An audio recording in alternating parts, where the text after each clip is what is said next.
welcome back to another art time lapse. Today I am doing a keychain of a art piece inspired by Studio Ghibli's My Neighbor Totoro, in particular the CATBUS character. So today I'm going to be using these Posca markers on top of a piece of wooden keychain.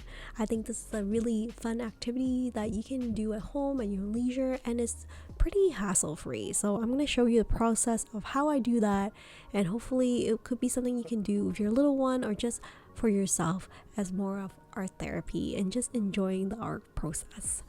So here you see on the top there's actually other pieces of artwork that I'm doing. You get a small glimpse of my other art projects that I'm doing with my kids, so I hope to do a video of that coming up so you can see and learn a little bit more about this board game that my kids and I are working on. So here I'm starting off with this yellow Posca markers. Posca markers are acrylic markers, and I find them very handy when you want to be a bit more hassle-free, don't want like water, paintbrushes, and carrying all these things around. And I find that these are just so easy go-to, especially when you are new to a medium and like you're worried about like approaching art. I think like markers is just like so much more accessible, and you have so much more control with the details. I can't believe I've never tried these before, but I was really excited to get a hold of these Posca markers and try it out myself. I should mention that for Posca markers, they do come in several sets. For me, the sets that I'm using right now, I picked the colors one by one because you can get them one-on-one as well. And I had so much fun deciding on my color scheme, on like what colors I would pick up. So just thought I'll put it out there that you don't have to choose the sets that they provide for you. You can choose your own color scheme as well. So for me, I usually like to start with my lighter color first and then move towards darker colors. It helps that you wait for the previous layer to dry before adding on the next layer so they don't blend into each other. So try to drop a little bit of like tips and tricks here and there as I'm venturing and learning about Posca markers for the first time as well. So for Posca markers, it's best that you keep them horizontal or flat when you're not using them, so the nibs are currently like always moist. The Posca markers do come in like different widths, like some are like extra fine, or medium. So just so you have an idea, the Posca markers that I'm using is between 0.9 to 1.2. I also have this Postilla marker, this white one here, that I picked up from my local Daiso. I thought I'll just try out different types of acrylic markers and how they work out. I must say I do love how Posca's colors are a little bit more true, a little bit less diluted, less watery, and a little bit smoother. But I find that the price difference wasn't that significant, so I just went with the Posca markers, but thought I'll try out the Daiso marker just for fun for myself. As I mentioned, I think one of the pros related to these markers is it's so hassle-free, great for you to travel and do like outdoor painting without carrying like a whole set of acrylics and also like a water jar and brushes. I also find that the con side to it is that it's not really possible for you to blend the colors as much. At least it's not as easy for you to do because they come in a marker form. I think you can still blend them while they're wet, but it's a lot harder because they're just like these nibs instead of like a brush that you can slowly blend together with a brush or water. I actually don't use water throughout this entire process.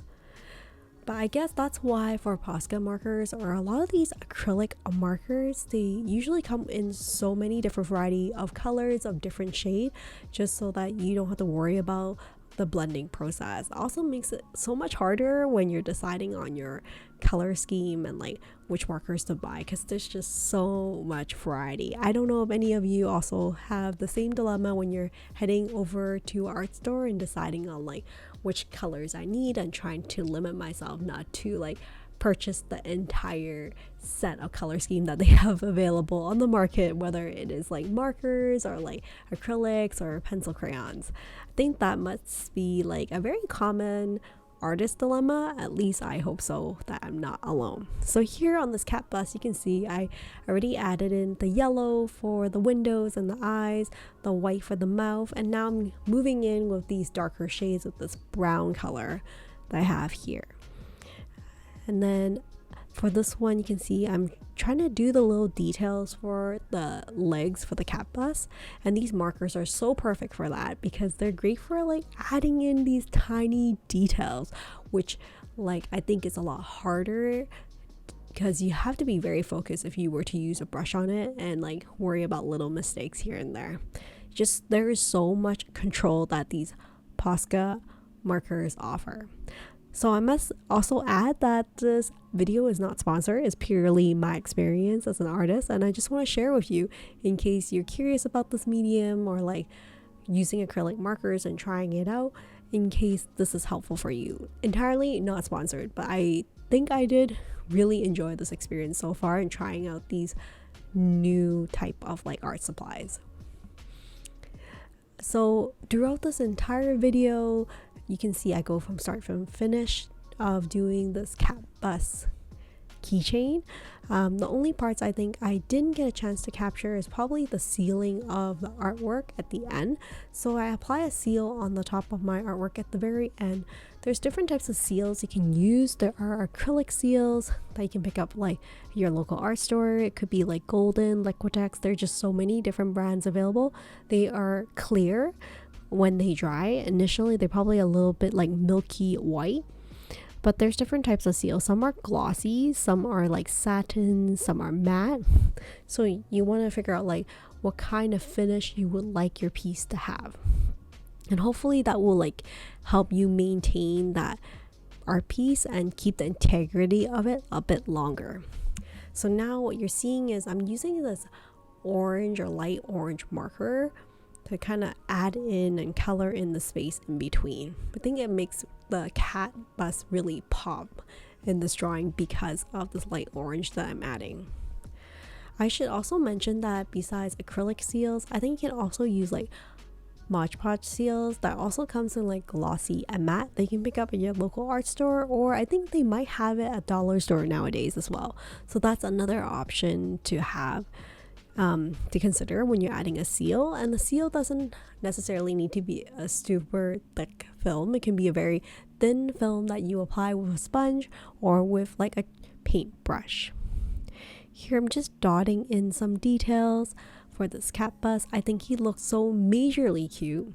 I think if I have like even finer Posca markers, I can probably add the details for the little mouse that works as headlights for the cat bus, but I didn't, and I am okay with that. I can always try it for the future. I still think it looks so cute for this piece.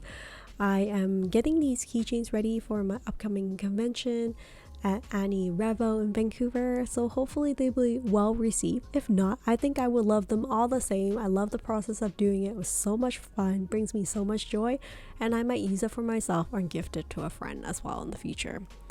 So here you can see just doing a small keychain like this takes around, I would say, at least 15 to 20 minutes to paint, but a lot of it is more the conceptualizing process of thinking about what I want to paint first that usually takes the most time.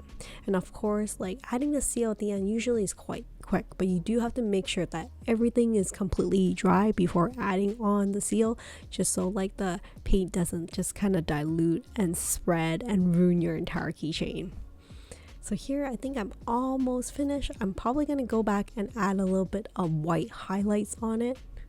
For my white highlights, I usually use a Sakura jelly roll, which you can pick up at your local craft store, Amazon, or like stationery store. I love to use the white color in the size 8 because there's different width for it. Some are 5, 8, and 10. And I really implore you to try it out because I think it's an art supply that is really worth like the money for what you get, because there's just so many different ways that you can use it. So super versatile. So here I'm using it on a wood piece, but I also use it on mixed media such as acrylic gouache as another option. Here just adding a bit of detail. It's a little bit hard to see because it's such a small piece, and at the same time I am trying to like make sure that I get all the details right. Just bear with me while I'm kind of finishing this up, but it's almost finished.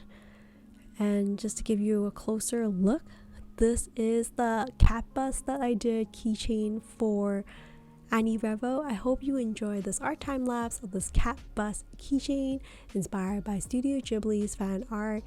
And that's it. Thank you so much for joining me. I hope you will join me for another video. Stay safe and stay creative, everyone. Bye for now.